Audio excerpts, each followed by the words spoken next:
In this demonstration, I will be using a P200 microliter pipette, meaning that it can measure liquid from 20 to 200 microliters with great accuracy. Before I begin, I would like to review the different features of the micropipette. Starting at the top, this circular knob is known as the plunger button. It initiates the action of pushing air out of the micropipette to dispense the liquid. Directly below is the plunger rod, which is the cylindrical structure that the plunger button sits on top of. Next, to the right, is the tip ejection button. Once finished with transferring the liquid, this button is pushed to release the micropipette tip from the micropipette shaft.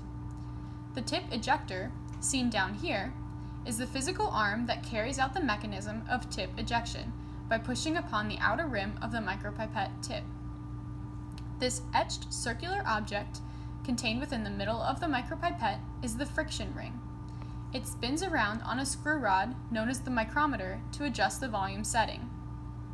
This entire blue section of the micropipette is known as the body, and the narrow white rod that extends down is known as the micropipette shaft. In the front of the body here is the digital volume indicator. It specifies the microliter amount to be measured to 3 numerical digits. Contained within the micropipette is a piston, springs, and an O-ring. I cannot visually demonstrate this part of the instrument, so please refer to the PowerPoint presentation for pictorial representations and detailed information. Now that we understand the different components of a micropipette, we can discuss how to use them. 2 features I will highlight that are the most important are the plunger button and the digital volume indicator. The plunger button has 3 positions, all of which are related to the amount of pressure applied to the mechanism: the release position, the first stop, and the second stop. The release position is when there is no pressure applied at all, so at rest, the micropipette will always be in the release position. The first stop, also called the calibrated stroke, is when pressure is applied until the first feel of resistance is felt. The second stop, sometimes called blowout or purge, is when pressure is applied to the second feel of resistance, surpassing the first stop. When wanting to draw in liquid, you must first move the plunger button from the release position to the first stop.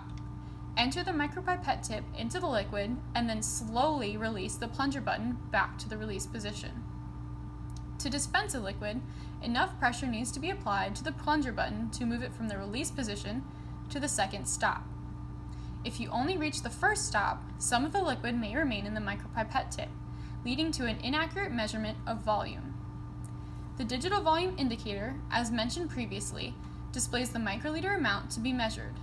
In order to read this volume correctly, it is important to understand what numerical digit each box corresponds to. In the P200, like the one I have here, the first box represents the hundreds place, the middle, the tens place, and the last box, the ones place. Currently, my micropipette is set to 048, meaning it will measure 48 microliters of liquid. In a P10 and P20 micropipette, the first box is the tens place, the middle is the ones place, and the bottom is the tenths place. So for this example, the P20 micropipette I am now holding is set to measure 17.2 microliters of liquid. In a P1000 micropipette, the first box is the thousands place, the middle is the hundreds place, and the last is the ones place. This micropipette is set to measure 450 microliters of liquid.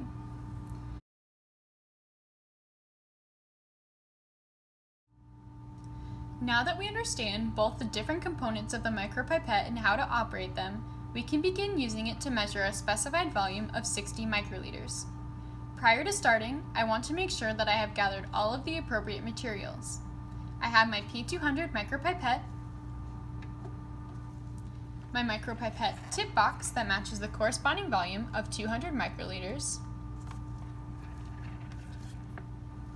my sample liquid and collection tube in the tube rack, tube flipper, and the tip ejection container.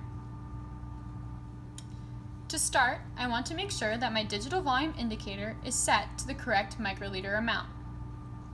In order to set it to 60 microliters of liquid, I need to turn the friction ring on the micrometer until it reads 060,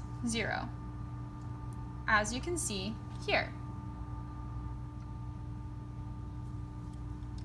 Next, I open my liquid sample tube by inserting the mouth of the tube flipper underneath the flap of the tube cap.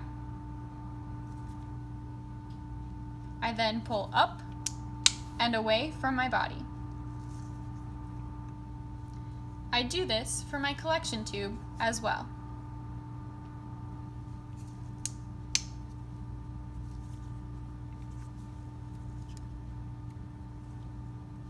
After, I open the micropipette tip box, align my micropipette with one of the tips, carefully push down, and remove it from the box. I then immediately close the micropipette tip box after I'm done to ensure that the sterile environment within the micropipette tip box is maintained. I then align my micropipette over the liquid sample tube. Push down on the plunger button from the release position to the first stop. Insert the tip roughly 1 centimeter into the liquid. Release the plunger button. Remove the tip from the sample. Close it and place it back in the tube rack. During this process, I was careful so that the pipette tip did not touch any of the walls within the tube, the rim of the tube, or any other object, thus reducing the chance of contamination.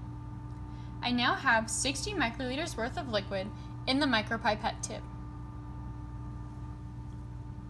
To dispense the liquid, I will first angle the collection tube roughly 30 degrees to my right.